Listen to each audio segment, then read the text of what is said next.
In just a few hours, protesters are planning to swarm Chicago's Magnificent Mile shopping district to express outrage over the deadly shooting of a black teen by a white police officer. Shut it down! Shut it down!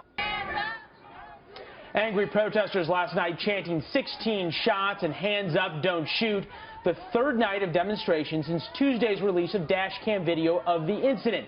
That police officer has been charged with murder. We want to warn you, the video of the incident is disturbing. It shows the moments when the officer shot that teenager 16 times. The officer has been arrested about a year later after this incident took place in 2014. The video and the protests are now getting lots of media coverage. But the big question here is, has the mainstream media asked the important questions and continued to cover these in the way they should? Joining us now, Cal Thomas, syndicated columnist and a Fox News contributor. Lynn Sweet, Washington bureau chief for the Chicago Sun-Times. Cal, first to you, is the mainstream media in one way or another intimidated by these protesters, and that's not why they're not asking tough questions about why aren't you protesting all of the other black murders that happen inside Chicago? Yeah, well, that's part of it, Leland, but kudos to a citizen journalist on this one named Jamie Calvin, who heard about this video, and it was leaked to him, and he put it out there for all to see now before the major media did. Look, this is a horrible tragedy. Anytime a 17-year-old young person is shot and killed in the streets of any city, it's awful. And if this video, in fact, tells the whole story, and all the evidence isn't in yet, and the defense attorney for the police officer says they do have a case, I'll be interested in hearing it. He was walking away from the cop. 16 shots, come on. He was down after the first shot, if indeed you think that shooting was deserved. But I would also say in regards to your question, I think you're absolutely right about this. Black-on-black crime in Chicago is virtually ignored, certainly by the national media. Last year in Chicago, there were over 2,500 shootings. This year, there have been over 2,700 with more than a month to go in the year. But that doesn't seem to concern the mainstream media as much.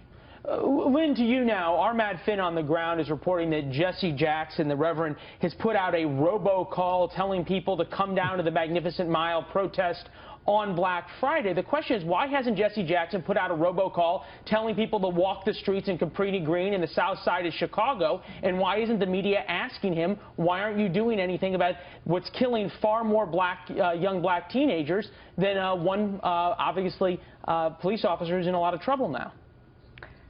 Reverend Jackson has been at the lead of many movements to try and stop black and black crime. Cabrini Green as such doesn't exist anymore. There has been tremendous coverage of the shootings on the south side by the mainstream media, particularly in Chicago.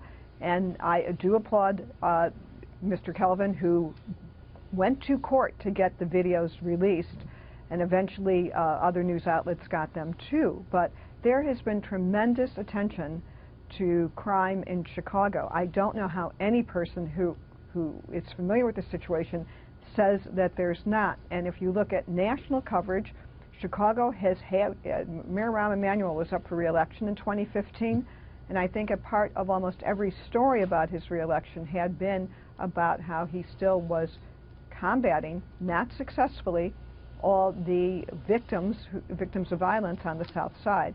So I don't even understand the premise of where you're coming from on this one, respectfully said. Cal, when you look at this from the presence of politics, sort of the big picture as it relates to Rahm Emanuel here, has he been doing everything he can, you think, or is he handling this and the problems of black-on-black crime in Chicago with kid gloves?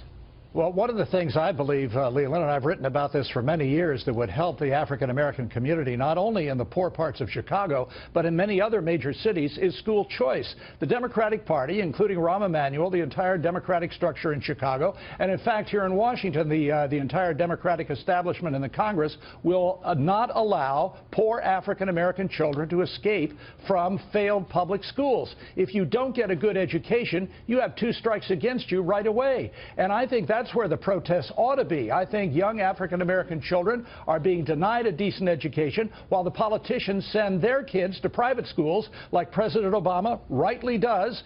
They trap these young kids in these poor and failing neighborhoods in their failing public schools and doom them to an uncertain and often failing future. That's where the real problem is, but the major media will not hold the Democratic Party accountable for this.